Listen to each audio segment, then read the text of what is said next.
So 25 years old, don't worry. Any mistake is an income, is a wonderful revenue for you. So I told myself and told my young people, before 20 years old, be a good student. When you do entrepreneur, just learn some experience. Before 30 years old, follow somebody. Go to a small company.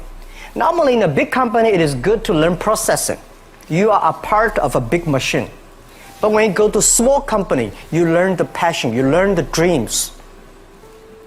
You learn how to do a lot of things at one time. So before 30 years old, it's not which company you go, it's which boss you follow. It's very important. A good boss teaches you differently. And from 30 to 40 years old, you have to think very clearly, you're working for yourself if you really want to be an entrepreneur. When you're 40 to 50 years old, you have to do all the things that you are good at. Don't try to jump into the new area. It's too late. You may be successful, but the rate of dying is too big. So 40 to 50, think about how can you focus on things that you are good at. But when you are 50 to 60 years old, work for the young people. Because young people can do better than you. So rely on them, invest on them, making sure they're good. So when you are over 60 years old, spend time for yourself. On the beach, sunshine, right? It's too late for you to change normally. But this is my advice to the young people. 25 years old, make enough mistakes. Don't worry. You fall, you stand up. You fall, you stand up. Enjoy it. I mean, 25 years old, enjoy the show, enjoy the show. I did not have a rich father. Tried 3 times for university, all failed. I applied for Harvard for 10 times, all failed. They don't even want to see me. For the last time, I went to the teachers' college, which was considered the 3rd or 4th class of my city.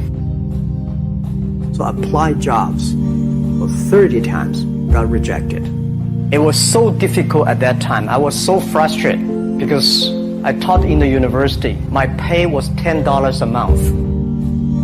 Because I could not find a good job in 1994. Discussed that I'm going to do something called internet.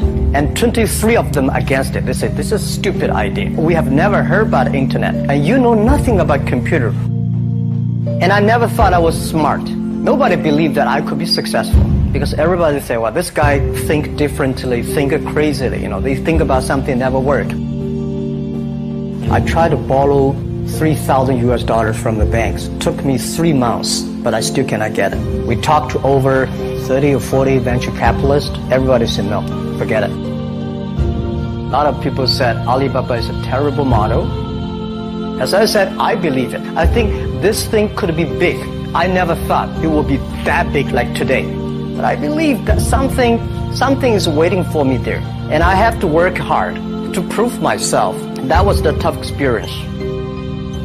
So we gathered $50,000 from 18 founders. We started.